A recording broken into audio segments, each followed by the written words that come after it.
afternoon. Thank you all for coming with us again today. Here we are, still season 1. This is episode 3 of Broken Child Chronicles. Today we have a guest. Guest, do you want to go ahead and introduce yourself?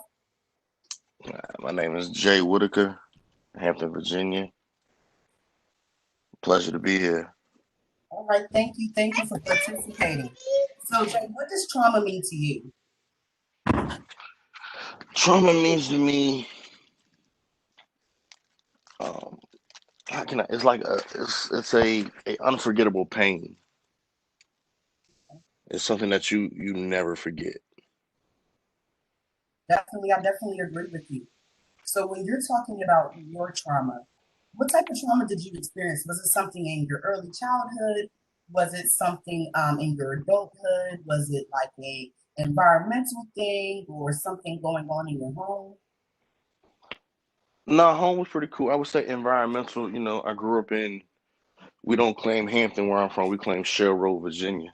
Okay, So growing up on Shell Road. it's a city, but I understand.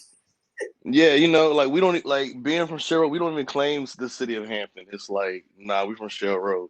Like we are own. But with that comes, like we got a motto: if you're not from there, you don't come out there. And I think I was 6, 7 years old, getting off the school bus, Mhm. and seen the dude get shot in the face. And I'm talking about like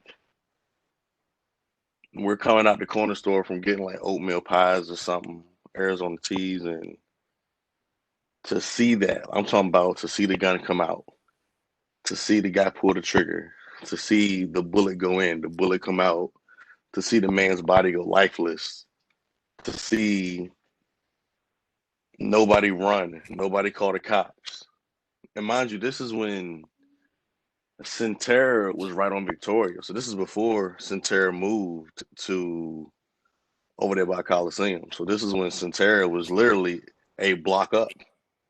And you said no one called the police. Nah, like a lot of you. Well, I can't say that. I don't know. I know us being kids, we ran, Mm. and my mom had came home and she was like, "How did she say?"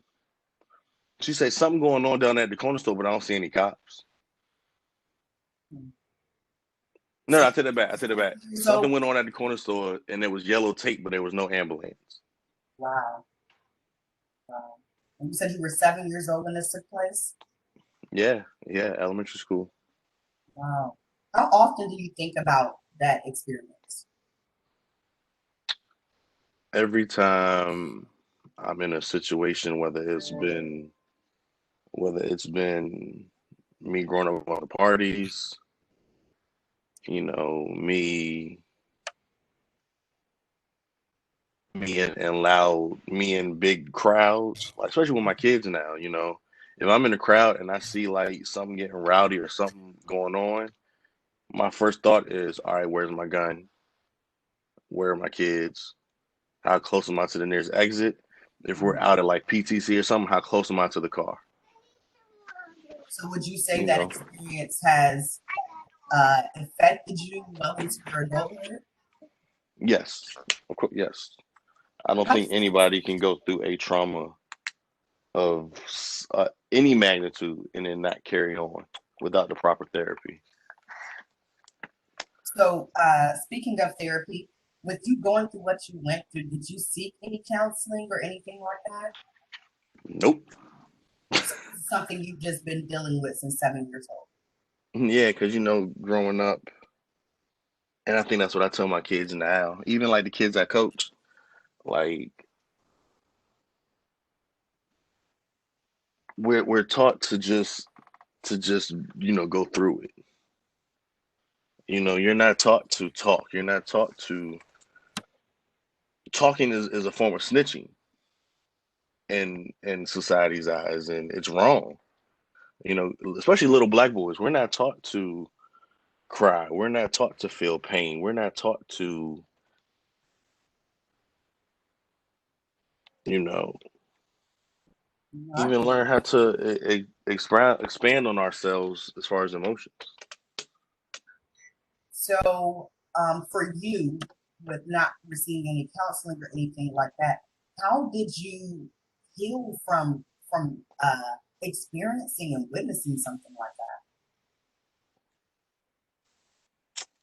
I chalked it up as a product of my environment. I chalked it up. This is where I'm from. that? Is this This is something what that goes. you've seen a lot in your environment? Yeah, like I think I've seen about two other murders, countless fights, countless stabbings, even from kids my age. Like my best friend died junior year in high school, Michael Zeldenberg. You know, I I remember Mikey. I remember Mikey. yeah, like I'll never forget that pain of my best friend's mom calling me, or even just the fights. Like you look back on the fights we would have in high school and even middle school, and it's like when we go to AMC to fight. Like how stupid is that? Or we would the carnival. Like they literally can't have the carnival anymore because of our generation. So most of your trauma was environmental. Yeah. Do you think that if you were raised in a different environment, you would be a different person? Um, I want to say yes, but every environment has their trauma. Like it's little suburban kids from Waynesbury that have, you know, their trauma. It's, kids from out there in the middle of nowhere that deal with their trauma. I don't want to make it seem like I love where I'm from. It's tattooed on my skin. It made me who I am. But I feel like it could have made me a different man, but I could have went the whole different route, Right. being from somewhere else. Did you have any guys, if you don't mind me asking, did you have any male role model guys when you were younger? Oh yeah, my dad, my mom and dad been married for close to 40 years. Amen. That's a beautiful thing. Um, yeah, it's I got two older brothers. They were very influential, but at this age, they were one of my brothers was in the military, so he was never home. My other brother was older, but he was finding out life for himself. Right. You can't. They were always there if I needed them, Mm-hmm. but it's almost like pr- prime example. A lot of women, and I hate to jump top, but a lot of women have men they know they can go to when something's happened to them. But they also know if they go to these men that they might lose these men to the prison system. It's the same thing for me. I know I could have went to my brothers and we got chased home by this drunk, or we got these older dudes did this while we were coming home. And do I risk losing my brothers and my cousins, or do I sit there and we just talk and we good? So did you You keep don't. a lot of things to yourself in regards to what you have been a witness to, what you have experienced in your environment? Yeah, you bottle it up. You listen to. It goes to the music. I got it, baby. It goes to the music. It goes to how we dress, the tattoos. You bottle it up and you find other ways to expand on it. I used to write a lot growing up, and I would just write about what I saw. So is writing, is that something you use as a coping skill? Yeah, most definitely. Writing, writing. I got into music very heavy. Not really, rapping or nothing like that. Just music. Just putting together a playlist and working out. Mm-hmm. I played football all through high school to college, so that was like the outlet. Like I need to work out to do this. So it's for 6, 7 hours on a day. All you're doing is working out, going to football practice, and going home. You're not thinking about everything else. Right, right. I can understand that. So for young males who are in the type of environments where you do like that, what type of message would you give to them? Vent. You have to vent. You have to vent. You have to talk. You have to find a outlet. I don't, I'll even put my name and number up if you need to talk, if you just need to vent, but you need to vent because you holding it in is going to do is going to be bad for you in the long run. Not I can't say that because I feel like I turned out okay, but to get to that point, to get to that point, it takes more than if you just get it out and you realize that hey, what you're feeling is normal. What you're feeling is okay. Like you feel sad, you feel angry, you feel upset. It's okay to feel like that. They're taught not to feel those things. They're taught, go to school and be a good citizen, but how can you be a good citizen in school when you got a million other things on your mind? You Right. you can't expect them to go to school and someone got to worry about, am I gonna have lunch? They're making kids pay for lunch, and am I gonna have this? Am I gonna have that? When they need somebody to talk to, and I hate to say it, that's the beauty of people like you and a lot of other counselors I know. They grew up somewhat in that environment, so they know this is what these kids need. Right. I'm not taking anything away from the people who didn't, but you can't tell a kid. I got it. You can't tell a kid who's in the ghetto. I know what you're feeling when everything in your life is hunky dory. Right. They're not going to believe you because when you go home and you go to where they don't know. Oh, dang, Miss So and So, she grew up here and da da da, and you know, she know this person and she know this person, and they went through that, and like I got a teacher now who, when she has little boys in her class that need, to talking to, she'll call me in a heartbeat. Hey, can you mind coming up here and just talking to these kids? Matter of fact, Miss Dang. Proctor called me. You say Miss Proctor? Yeah, she'll call me and she'll say, "Hey, I got these kids who, they think they live this lifestyle that I know that you really know about. Hmm. Can you come here and talk to them?" And then when you go up there and talk to them, you find out that they're scared. Yeah. The persona, they're scared. They don't understand that this persona. What you see is you don't have to you don't have to deal with that. You can vent, you can talk about it, you can write it down, and we can move past this. We can move on to what else you're going through. So the biggest thing is for little boys and girls, you need to talk, you need to vent. If you don't know who you can talk to, you need to go to your counselors. If you don't feel like you're getting what you need from them, reach out to organizations like that you have yourself. Like there's somebody out there that will listen to you. So I want to go back to your experience. So you said you were getting off the school bus, or you were coming out of the corner store from buying snacks after school.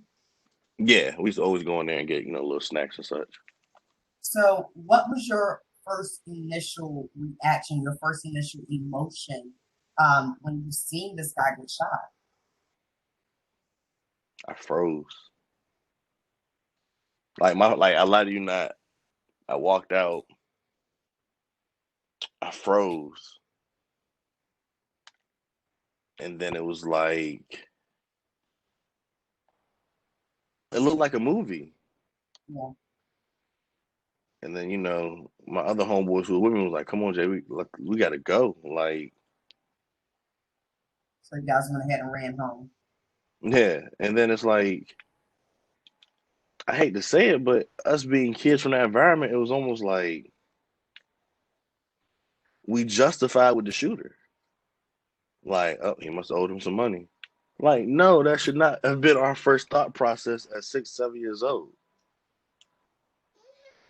Wow.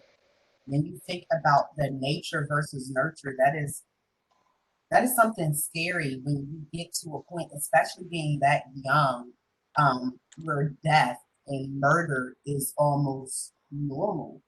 It doesn't really create a sense of, oh my gosh, or a sense of this is not the neighborhood we need to live in. being from those specific environments, you do experience a lot at a young age. Um, from seeing emotional instability, drugs, alcohol, gang related situations. There are a lot of things that pour into and that build a child's belief system. And sometimes when they go without guidance, they grow up with this false sense of belief, this misconstrued, I would say, sense of how the world works. Very, I mean, you said it perfect. Exactly. And it's sad, but to think about it, that's what a lot of kids realize. Before me, after me, during me, we should not be. I mean, even think back to the fights. Like I think now to my daughters, if I was to see that my daughters were fighting, and I think about how growing up it was always, dang, well, who won? Instead of being like, yo, that's a trauma. Like now Right, you're embarrassed. You're probably hurting because you got in a fight, and all everybody in the school's talking about is how you lost. right. So now you're embarrassed. Now you're scared. So It's it's crazy. no, I can completely understand that, and it is. Um, but when it comes to what you experience in the environment that you grew up in, how has that affected you as a parent? I I feel like I'm like how you hear like mamas are like mama bear. Yeah, I don't let my kids on my site, especially my girls. All I got is girls too. So say it again. is it a fear? No, I'm not fearful of them Mhm. because I always take them back to where I'm from. Because my whole family's from downtown and from Shell Road, so they go back. We go back down there. And I want you to know where I grew up at. Right. You know, but it's almost a. I always want you to know that I'm going to protect you. I never want you to feel like I'm alone. And even though I never felt like I was alone, it was just this seems to be like what I'm accustomed to. So this is just what it is. Wow. Okay. Um, do you have any other messages to youth or even, excuse me, adults out there who have been a witness or a victim to trauma? Get the help you need. I don't care if it was. You gotta stop drinking. So I don't care if it was 3 years, 30 years. You need to get the help you need because there's no telling the damage you're doing to your kids. And I'm glad that I could realize, for myself that I needed to get help for, the stuff I have been through so I can be a great parent for my kids. Right. You need Cause to be. it's a yeah, because it's a curse. Like that generational curse, like that's real. Like I could have been out here like my daughters could have been crying to me and I could have been like, oh suck it up. Like, nah, that's not normal. Like that's not cool. So to anybody else, just get the help. Talk, vent. Don't feel ashamed. It's never too late. Well, Mr. Whitaker, I thank you so much for your time today. It was greatly appreciated. I am greatly appreciate that you decided to join us. But that's all the time we have for today, guys. This is Broken Child Chronicles, Season 1, Episode 3. See you next time.